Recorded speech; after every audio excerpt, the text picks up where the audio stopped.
Hey everyone, welcome back to our channel. We're the Barn Burner Trio. We are going to talk about things that we have learned since we've been in Mexico. We've been here exactly 6 weeks, and well, actually tomorrow will be 6 weeks we've been here.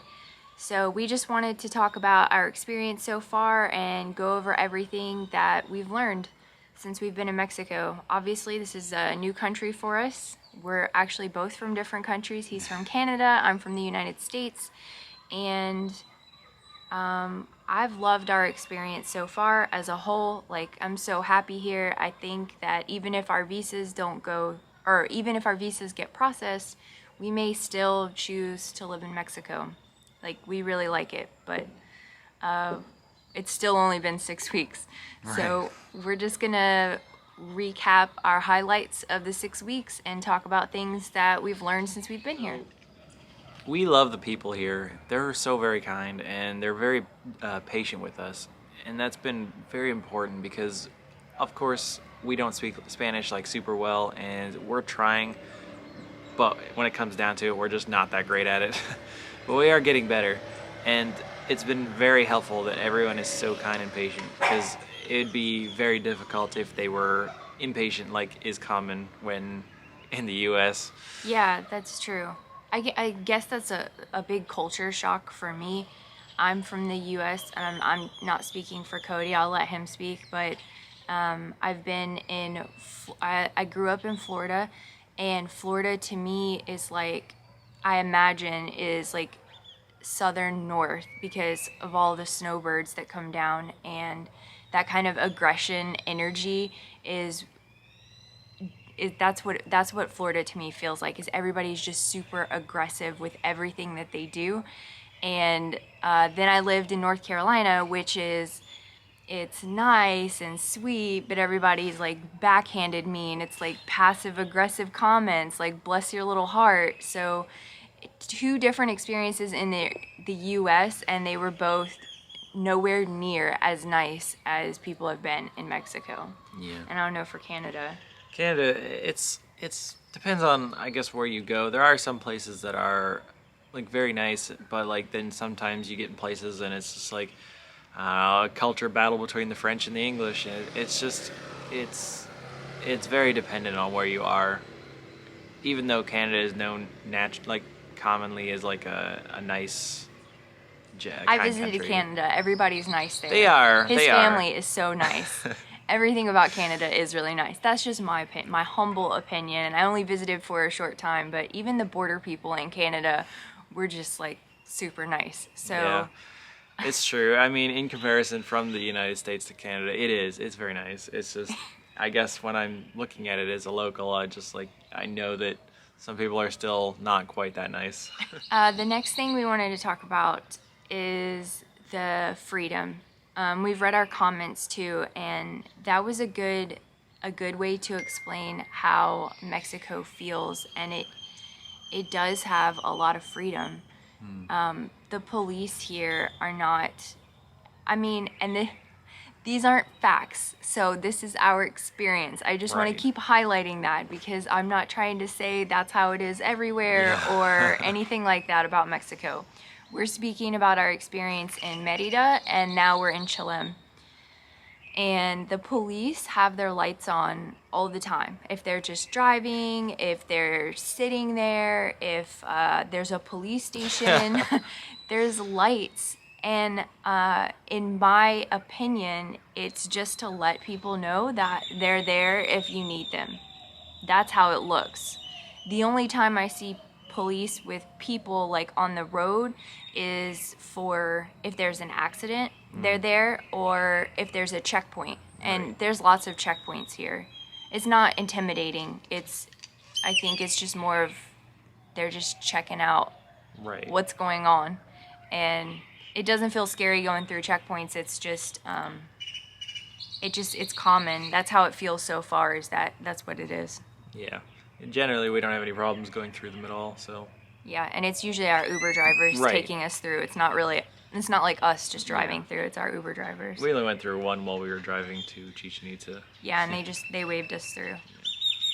Everything is deliverable. And I don't know if it was like that pre-COVID or if because of COVID it really amped up here, but the culture, pretty much if you see a place or a store, Oftentimes they deliver. yeah, oftentimes they deliver. And you just, for us, the easiest way is that we go to the Facebook page and then we get their WhatsApp number, or sometimes we just directly message them on Facebook. Yeah.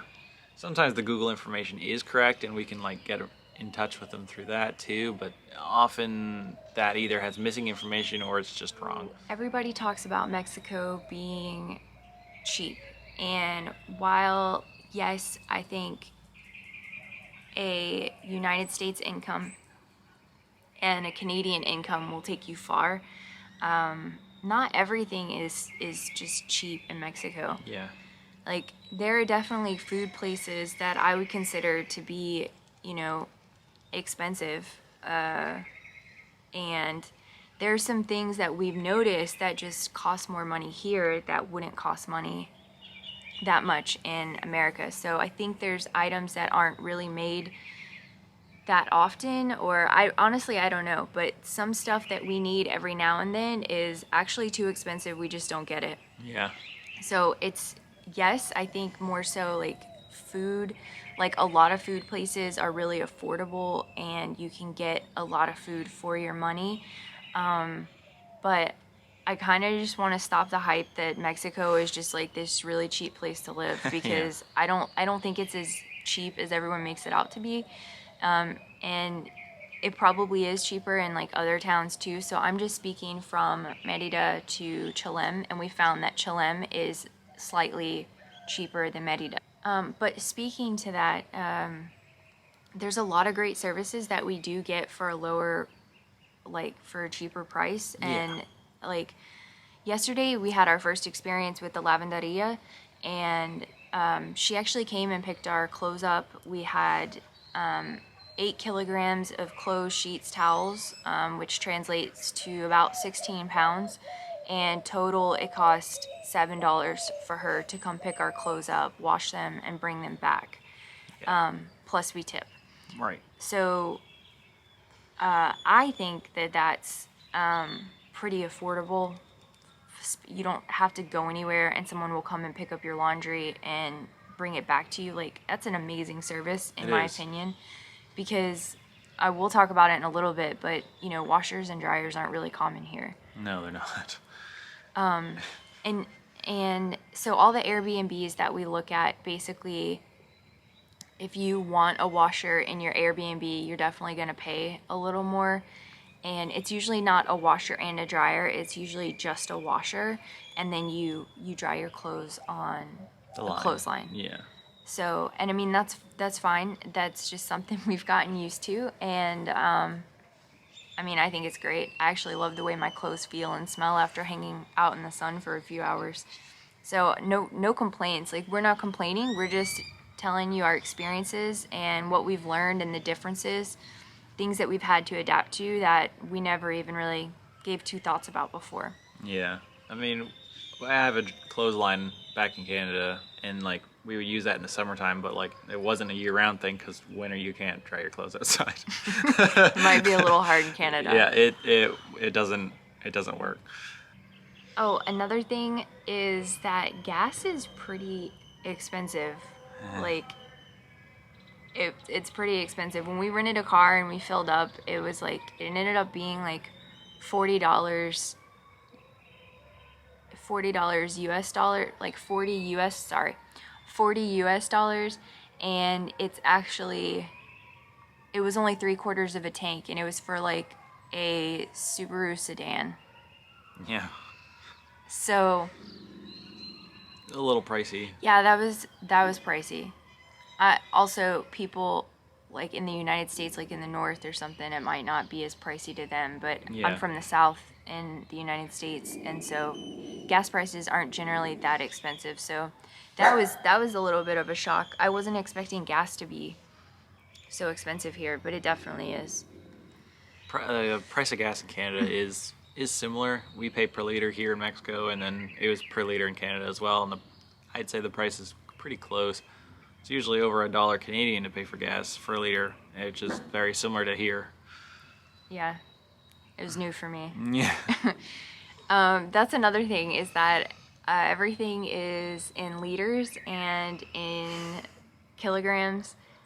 Oh, in kilometers. So I've actually picked it up pretty fast. Like I kind of got the understanding. Like I just equate it back to US stuff. So like 4 liters is kind of like a gallon, and then 2 pounds is like 1 kilogram. And then I really haven't gotten the whole miles per hour, kilometers per hour yet. So I just look at what the signs say and just go off of it. I don't try to equate it back to the US. It is what it is. Yeah. I don't know if things are in Celsius here or not. I think so, Celsius as well. Everybody uses the metric system. I just use my phone for temperature so I can understand it in Fahrenheit.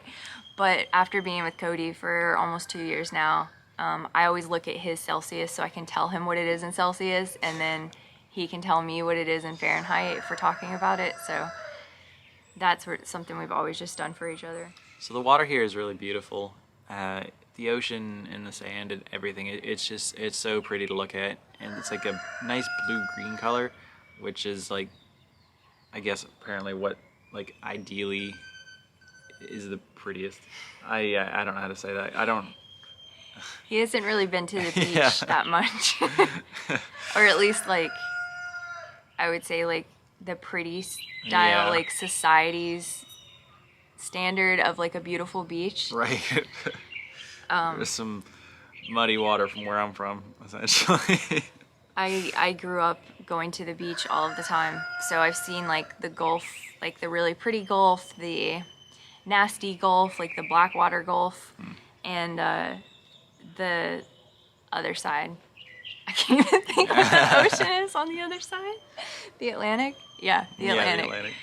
So I've seen the Atlantic, like Daytona Beach and all that jazz. But more specifically, like I think anyone who's familiar with like Florida beaches, Siesta Key Beach, like in Sarasota, Anna Maria Island, Bradenton Beach, like the really pretty beaches that have like the clear water and the white sand. That's to me is the most similar here. We've only been a couple times. We went to Progresso, and we went to like the touristy area just to see the water. But even when we come back to Chilem, the houses, so far we haven't been to like a really like walkable type beach. It's Right. more like houses are right up against the water. Like the waves are literally in their backyards. Like that's how close houses are to the water in Chilem area.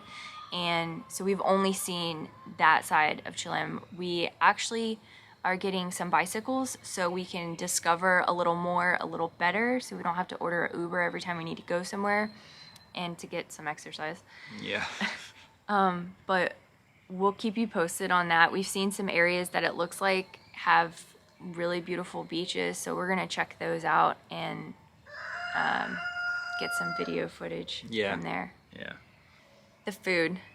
I think we've spoken about it before. It's amazing here. Like, Yeah. it really, really is super good. Like, yes, tacos. It's so good. Tacos are amazing, and there's so many different types, and there's so many types of food that are just specific to the Yucatan and the Mayan culture, and it's amazing. Like, I've never had a taco here and just been like, oh, it was gross, because like it's not like. No, it's so good. It's It so is. good. It's just like the ingredients they put on them are like quality ingredients, and even though it's like a little different than what you might expect a taco to be like in the States, like it's good. Yeah, we've only been in Chilem about 6 days now, 5 days, Yeah, something like that. and we don't know too much about the food culture here, but in Merida, everything was pork. So that was hard for us because I'm allergic to pork. I still ate it anyways because I love pork. Yeah. I just can't eat it. It makes me sick. And for him, he has like, it just doesn't sit well with him. And Paisley's going off right now. But like if you can stomach pork, like if it's good for you, like this is the best. It's kind of funny though because like if you want different styles of food, there's always like a Mexican twist on it, like so Chinese food or like Indian food or what was the other one? We had sushi. Yeah, we had sushi And covered it in was cream cheese. yeah, see, it was just every roll has cream cheese. Yeah. And I know there are some rolls that have cream cheese, but like every roll here has Yeah. cream cheese. And that place anyway. yeah, it was just different. Yeah, it was different. I'm not a fan. No, I wasn't a big fan either. But we've only been here 6 weeks like, Right. total, so we haven't tried that many places. Exactly. So we're still very new to telling the details of all that. Yeah, I still think the best tasting food here is going to be just the home country food. Yeah, Like, that is it's so good. Everything, amazing. every Yeah. dish is just always good. So mini splits are the types of air conditioners that are here in Mexico, and from the couple places that we've stayed in and what we see on Airbnbs, or even just house rentals on the marketplace, is that the setup in Mexico is you have a mini split for the bedrooms, and then there's nothing in the living areas. rooms Yeah. or like kitchen or bathroom or anything like that. I think right now we're still in a good time frame of temperature, so we haven't experienced the summer here yet. Yeah. So far it's been completely manageable. In the mornings and the evenings it's nice and cool, so the house is cool, and we really just need the AC for the bedrooms when we sleep at night. So it's been completely manageable so far. I'm sure we'll have a completely different outlook once summer rolls around here. We've been warned immensely about the weather. I'm from Florida, and I heard it's not that different. It's humid and hot in Florida too, just like in the Yucatan, but we'll see. We'll see. I'm not gonna say that I'm ready for it because we've already been like through some hot days here, and it was pretty rough.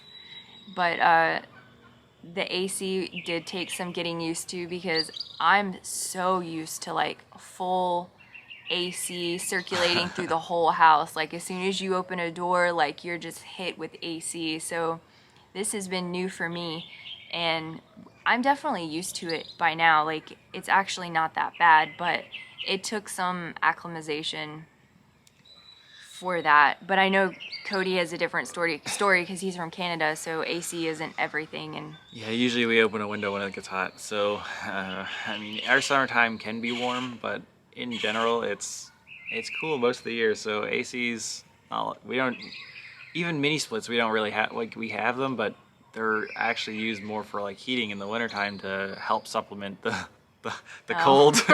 So we do have them for ACs as well, but like it's very different because like here we're not using it for the heat. yeah, we use AC like it's everything in Florida all year, all year. But it is what it is. Yeah, it's just different. Yeah, and I still think it's a smart setup. Like Yeah. you really need AC for when you sleep. You don't need it hanging out during the day. No, because it is nice and cool. Because like with the houses all made of concrete, it does help keep the heat out. I'm looking forward to summer to seeing what it's like. Yeah. So dogs. There are dogs everywhere. There are a lot of dogs. Everybody owns lots of dogs. Yeah. Dogs are like on the roofs in in Chilem. They're just everywhere. Yes, in Chilem we've seen so far. You would go down the street, and each like every other house would have like 3-4 dogs, and it's just like it's kind of a lot.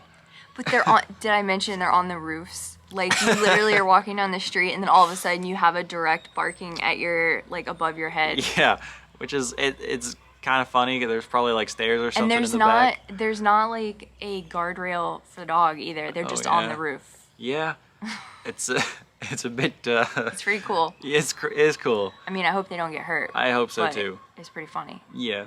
It's pretty funny to see dogs like on the roofs of houses. Yeah, and then they're just like they're laying in the streets everywhere, and it's kind of incredible that they're just everywhere and it's normal because it's kind of rare to see that many dogs like anywhere else in the States or in Canada.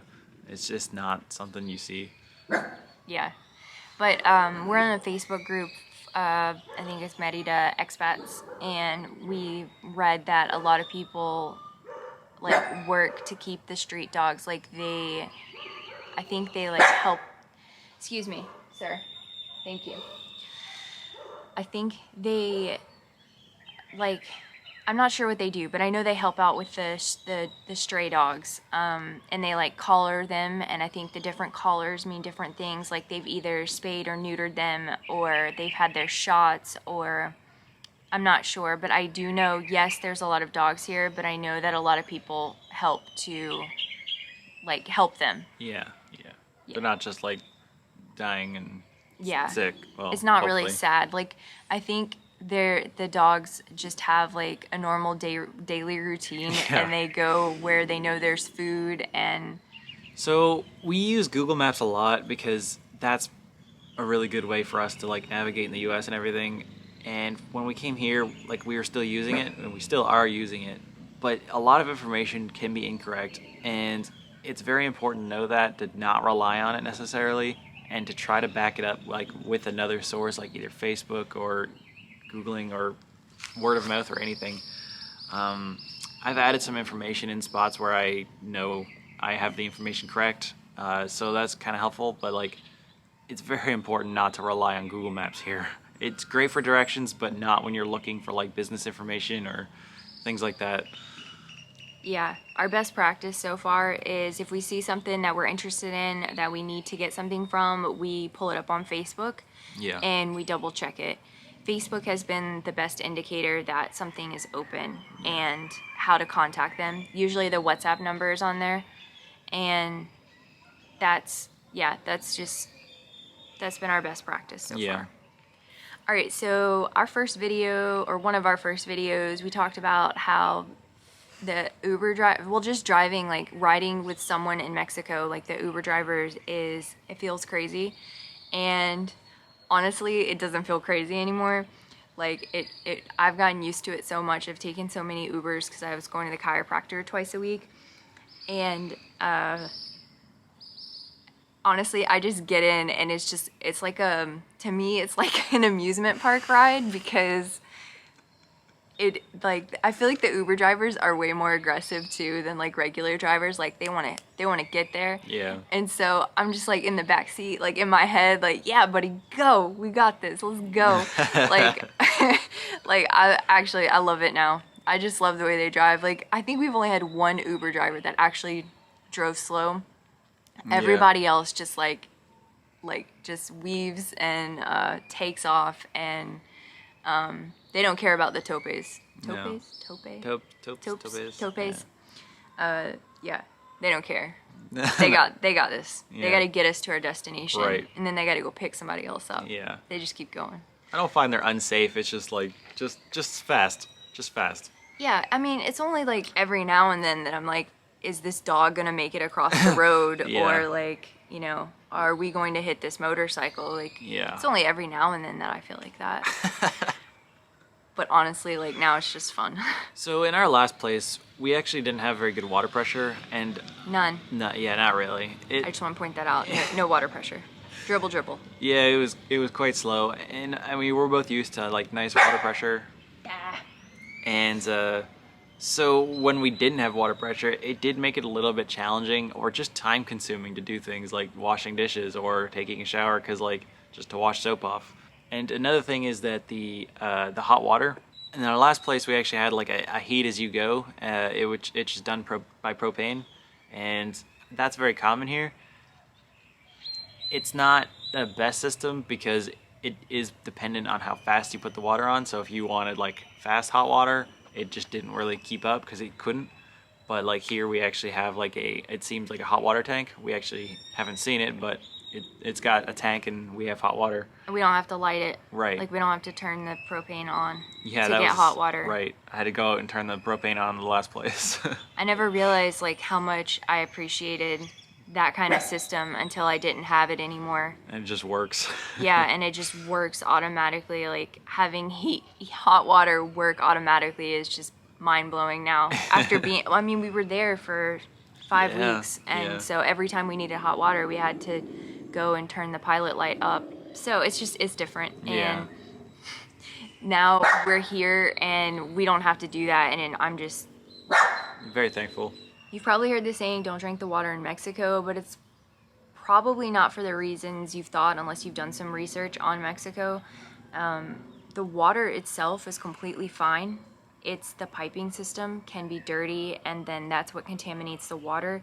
So while, yes, you don't really want to drink the water in Mexico, there's a lot of ways to have a setup that is completely safe. You can put filters on your spigots, your water system in general. So then you can drink the water and it's fine. For us, since we're traveling and no place has actually been home yet, we really just stick to the big is it 5 gallons? Yeah, 5 5 gallons. gallon jugs, and we have like the pump, the Getaphone, I think. Yeah, so that's how we use, like if we, and even the unfiltered ones, like in our place in Merida, it wasn't filtered, and I'm pretty sure here isn't filtered either. I still brush my teeth with it, rinse my mouth out, I take showers, wash the dishes, all of that, and it's fine. You just don't want to ingest it. You don't want to actually swallow the water, Yeah. unless it's filtered. And so for us, we have a Getaphone to to use it when we need it. When we need purified water, we have it. And then for drinking water, we use mineral water, spring water. Yeah. So we actually have a 3 water setup. We do. We use water that comes out of the pipes here for certain stuff. We have a large container that we pump out purified water for things we need, and then we drink spring water to stay hydrated. Yeah. That setup for our water is actually pretty simple. It might sound a little complicated, but we actually get our 5 gallon water jugs delivered to us. We change out the containers. We give them our empty containers. They give us new ones. They actually deliver it right to our door. And that part's really simple. And then for our drinking water, we can get the spring water at most stores. Some don't carry it. Spring water, I don't think is that common, No. but we can still get it. And then our recent way we got it, when we got to Chilim, we didn't know where to find it. We looked at Soriana, but they didn't have it. So we're gonna actually, we placed an Amazon order for a large quantity of spring water. So we should be good for a while. Yeah. We shouldn't need it again until we probably figure something out. The places we've been so far, and even just walking around, it's really common that there's bars on the windows and bars on the doors, and that's pretty new for both of us, I think. Yeah. Oh, yeah. Okay, it's new for both of us, but our we both have the same Spanish tutor, and he's originally from Mexico, and he said that's really common here. It's more of just like an extra measure of safety. It's not necessarily an indication that you're in a bad area or something. Yeah. It's just an extra safety precaution. He also said that that's the reason that there's cement gates everywhere. It's more so for just precautionary reasons. It's definitely about safety. We weren't sure why all the gates and everything were cement because that was new, but he says it's purely for a safety purpose. When we first arrived, it was kind of difficult because we found that a lot of stores and like restaurants and stuff weren't open through the day during the daytime. Like just like a period through the day that they're closed. Because it's freaking hot Yeah. during the day. That's my opinion. I Yeah. think things don't open till later in the evening because it cools off like dramatically. I think that's the reason, is that it's just stupid hot during the day. Yeah, everybody's just trying to avoid the heat, the temperatures, and being unsafe essentially, like in the temperatures. Yeah, I think the culture is wake up early, do things, take a nap through the hot part of the day, and then wake up and do more things. Yeah. I could be wrong, but that's just Yeah. how it feels. It does seem like that's how a lot of the activity is in the area, so it's just like that's all we're going off of. With that being said, the restaurants don't really open till 6 or 7 p.m. Like, there are lunch places and breakfast places, but when it comes to the restaurants that most people really love and are really popular, they don't open until 6 or 7. And that is definitely a change for us, because we were eating at like 5:30, maybe Yeah. 6. So we do go to bed decently early. Like, we're probably laying down at like 8:39 and usually passing out. Not these past couple nights. We've been kind of wired, but mostly we're like asleep by 9 p.m. Sometimes I'm passed out at 8:30. So we do. I mean, we get up early. We do get up early. To be fair, we get up early. And then we do spend most of the day working. So. Yeah, we work from home. So I manage a telemedicine office online, and I also manage a trucking company for someone. And then I'm a game developer. I've got contracts set up with several different companies now, and that's just, we spend our days doing that. yeah, that's what we do for work here. Everything's obviously virtual, so it's nice. We do get to work from home. Oh, I did want to say that I think it's pretty cool. When you go into a place, they have a customary, like, because everything is tile here, and so businesses that, like, when you walk in the entrance part of the business, there's 2 mats. One wets the bottom of your feet, and then the other one dries them off. And I honestly wouldn't have known that if I wouldn't have watched other people do it, because we'd seen them, but we didn't know what they were for.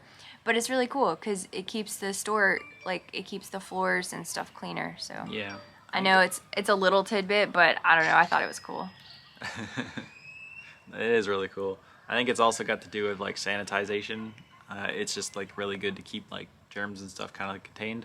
Yeah, So that's true. it's really, it's a really good thing, and more places should do it, like in other countries like the States and Canada. But it's just, Yeah, I do feel like, well, Florida, I mean, I haven't been there in a month, but I was there like recently for 6 months, and nobody, no, okay, that's a horrible way to phrase it. A lot of people don't wear masks, and they don't particularly care.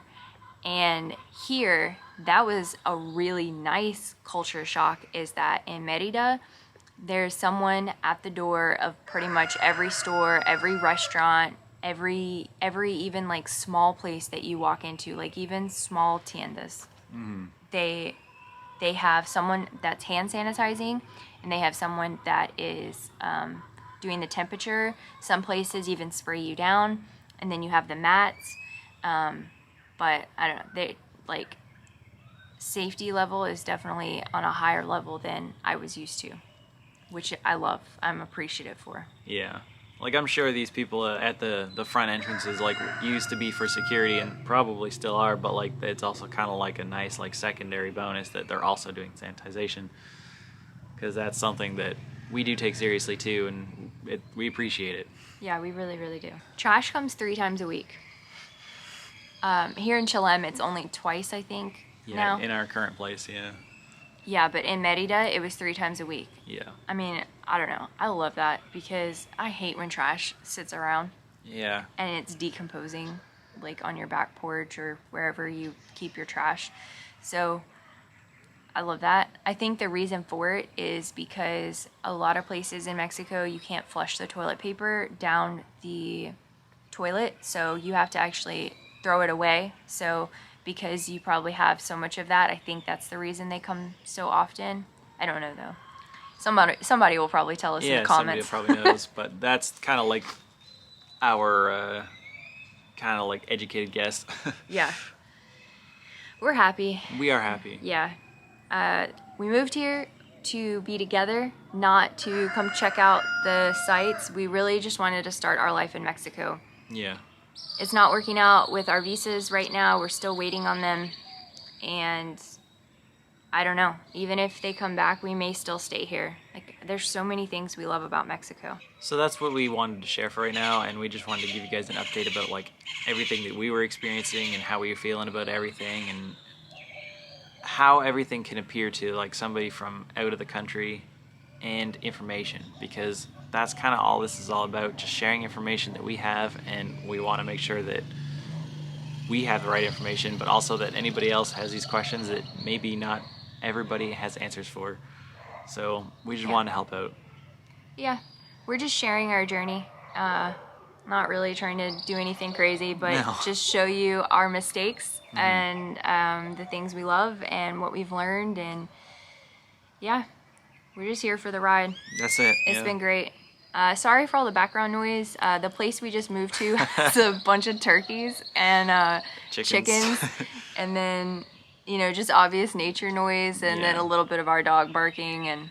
And then the people going by on vehicles or Yeah. something. But yeah, it's kind of like nowhere you go here is necessarily quiet. So unless we're recording inside. exactly. So it's kind of just how it is. One more thing I wanted to say is that I don't know if we've talked about this yet, but